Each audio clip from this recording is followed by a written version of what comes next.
elements in what we do. And you have to be here to create value. Kasi nandyan ang pera. That's why you have to focus on the basics. It's because if you don't know the basics, you will over-strategize. If you over-strategize, you will overthink. If you overthink, you will be paralyzed.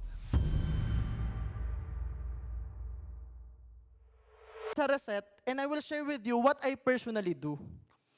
And a lot of people just don't know how powerful every tool is. Like, me and William was talking about writing the goals. Like, natutunan nyo yan sa lead eh. Like, do you know how powerful it is na ilayo mo lang sa'yo yung saglit yung cellphone mo? Do you know how much productivity you can have? Simply by removing the phone and just focusing on just writing and going back to the basics. Hindi magets ng mga tao yan eh. And for the SB lead, a lot of people still don't know the value of content creation. Right? Sa una, challenge, 7 days yan. Pagdating yun ng 14 days, nagkukusa na yung katawan mo mag-create ng content. And then sa ako magsasalpak ng strategy. Boom, ito nabagsakan. And then magugulat ka, parang iba na yung na-attract kong tao. Iba na yung nagko-comment, iba na yung nagchat-chat. I'm generating my own leads now. Now I'm making money. Simply by building new habits. Are you with me? So now we will talk about a lot of stuff, but we will also talk about the basics. Because understand this. Who among you wants to be a millionaire? Who among you here wants to be a multi-millionaire? Okay. Understand this. Lahat ng kakilala kong milyonaryo na ngayon na tinuruan ko, ito yung ginagawa. Hanggang ngayon. Lahat ng multi-millionaire na tinuruan ko, mind you, na dati pang multi-millionaire, ito rin yung ginagawa. And 100% po ng billionaire, nakakilala ko, ito lang din yung ginagawa. Right? It's really important that you know the basics. Nagigets nyo yun? Do you understand the power of basics? Okay, example. In your athlete, badminton, may mga basics ba dyan? Of course, pagsaserve. Right? Tamang pagsaserve. Backhand. Right? Magdadrop ka. Mag-i-smash ka. Footwork mo. Everything is basic. Kaya inuulit-ulit di ba? Yung drills pa ulit-ulit. Right? It's because you have to focus on the basics. Table tennis, same. May basic drills. Paulit-ulit. Right? Boxing, meron din. May jab straight, jab straight. But the thing is, those who are hyper-successful, yung magaling sa basics. Nakita mo ba si Manny Pacquiao nagtumbling muna bago nanuntok? Right? Nakita mo ba yun na ganun ritual?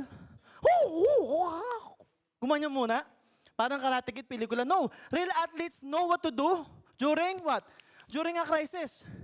Habang sinusuntok yung mukha niya, nakakapag-decide siya ng tama. Nagigets niyo ako? Those are basics. Basketball, kahit magpa-tumbling-tumbling ka dyan, kung hindi mo ma-shoot, wala. Nagigets? And in everything that we do, may mga pakyut. Punta ka sa gym. Meron dyan mga maiingay. Kulay pink na binubuhat, no? Right? Meron ding mga pakyut. Tatlong oras sa gym para lang mag-selfie. Igaganon pa niya para tumambok yung puwet.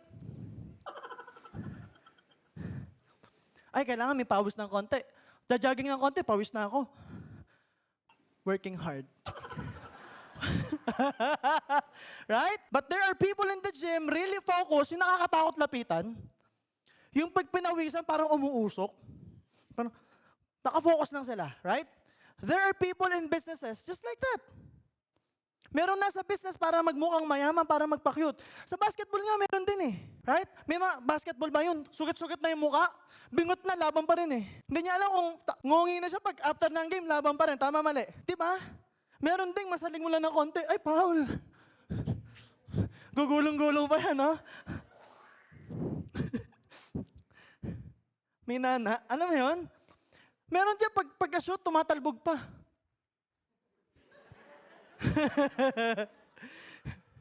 Meron ba? Meron sa basketball na pogi. Yung laging may polvo yung leeg. Laging fresh. Hindi pinapawisan. Tama, mali. O meron din MMA fighter. Tama, mali. Parang nandun lang siya para manakit. Na pag may pagkakataon, right? So, ibig sabihin, there are elements in what we do. And you have to be here to create value. Kasi nandyan ang pera. That's why you have to focus on the basics. It's because if you don't know the basics, you will over-strategize.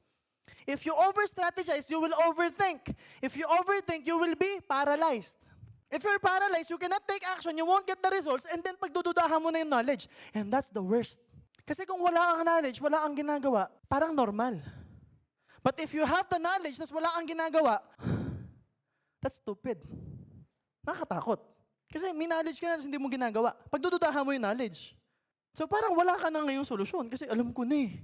Hindi mo nga alam, hindi mo nga nagawa eh. Narinig mo lang. Are you with me? That is why right now, our focus is reintegrating the basics in your systems. So if this quarter is important to you, because for me, it is extremely important. Because second quarter is where we will produce $1 million. Yeah?